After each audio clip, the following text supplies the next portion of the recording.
Medical use of marijuana.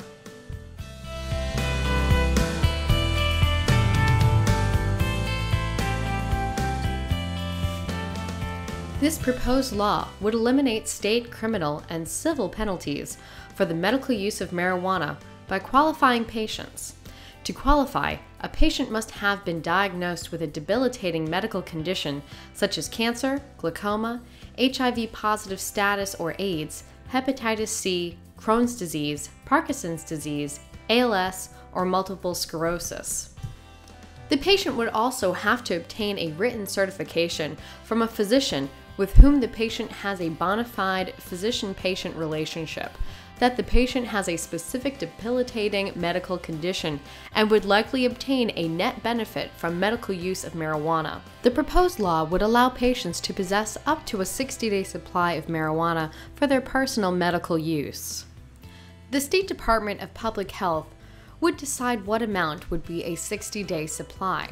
A patient could designate a personal caregiver at least 21 years old who could assist the patient's medical use of marijuana but would be prohibited from consuming that marijuana.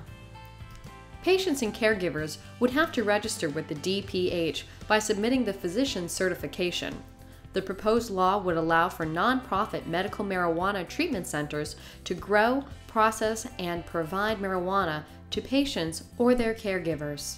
A treatment center would have to apply for a DPH registration by 1. Paying a fee to offset DPH's administrative cost, 2. Identifying its location and one additional location, if any, where marijuana would be grown, and 3. Submitting operating procedures consistent with rules to be issued by DPH, including cultivation and storage of marijuana only in enclosed, locked facilities. A treatment center's personnel would have to register with DPH before working or volunteering at the center, be at least 21 years old, and have no felony drug convictions. In 2013, there could be no more than 35 treatment centers, with at least 1 but not more than 5 centers in each county. In later years, DPH could modify the number of centers. The proposed law would require DPH to issue a cultivation registration to a qualifying patient whose access to a treatment center is limited by financial hardship, physical inability to access reasonable transportation, or distance.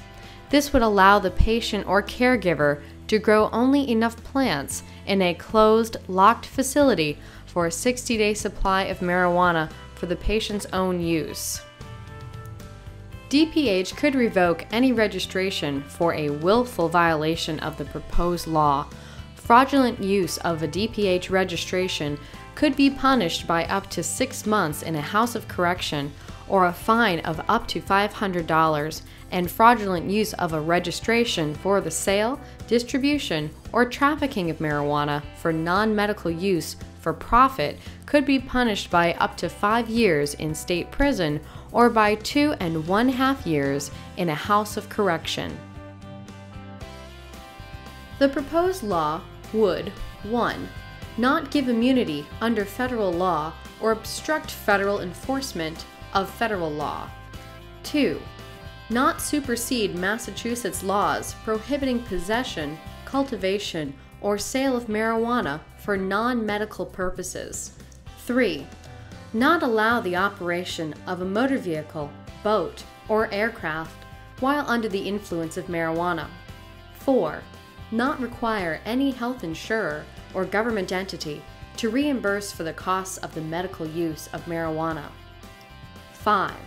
Not require any healthcare professional to authorize the medical use of marijuana. 6. Not require any accommodation of the medical use of marijuana in any workplace, school bus or grounds, youth center, or correctional facility. And 7. Not require any accommodation of smoking marijuana in any public place.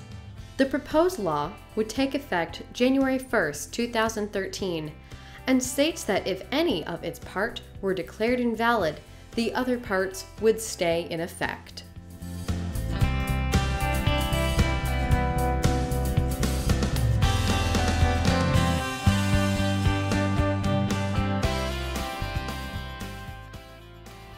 What your vote will do. A yes vote would enact the proposed law eliminating state, criminal, and civil penalties related to the medical use of marijuana, allowing patients meeting certain conditions to obtain marijuana produced and distributed by new state-regulated centers or in specific hardship cases to grow marijuana for their own use. A no vote would make no change in existing laws.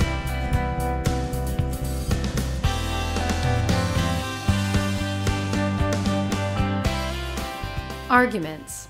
In favor.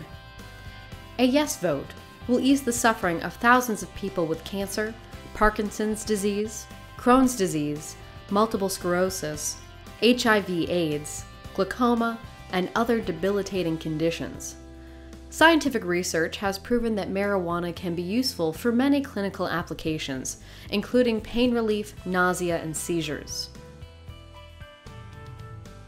Provisions of the proposed law requiring strict regulation by the Massachusetts Department of Public Health, written physician approval, a limited number of non-profit treatment centers, and criminal penalties for fraud will help ensure only appropriate medical use of marijuana.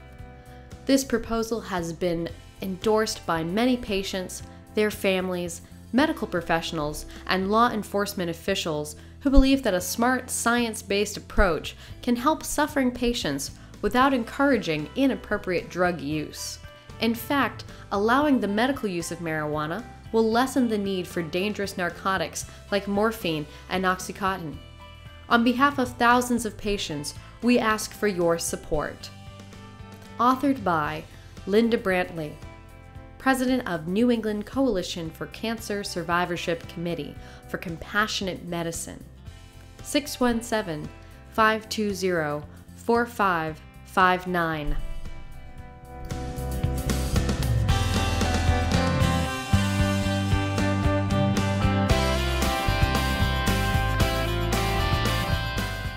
Against. We all have compassion for those in pain, but the loopholes for corruption and exploitation are enormous.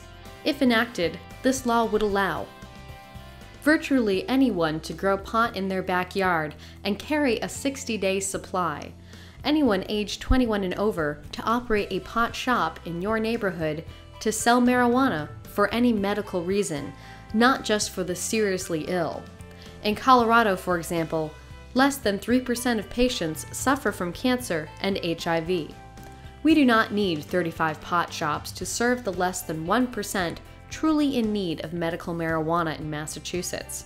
There is already a marijuana pill available for prescription, Marinol. Other marijuana medication will be available in pharmacies soon. Medical marijuana needs tighter restrictions and physician oversight. Let's develop medications properly and find a better path for seriously ill patients who should not be arrested. Protect Massachusetts from widespread abuse. Vote no. Authored by Dr. J. Broadhurst. Vote no on question 3. 508-330-3843.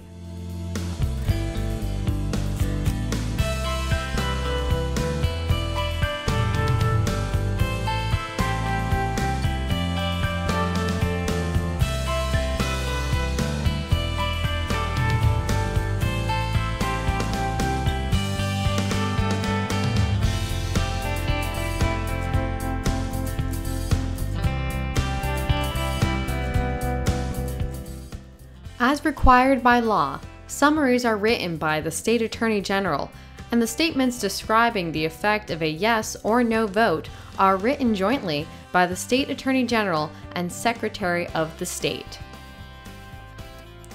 For more information, call 1-800-462-VOTE, 1-800-462-8683.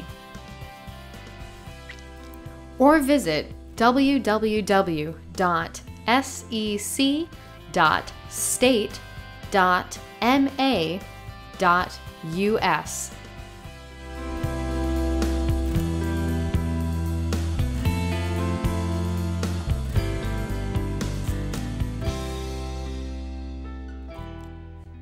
This has been a public service announcement of Falmouth Community Television.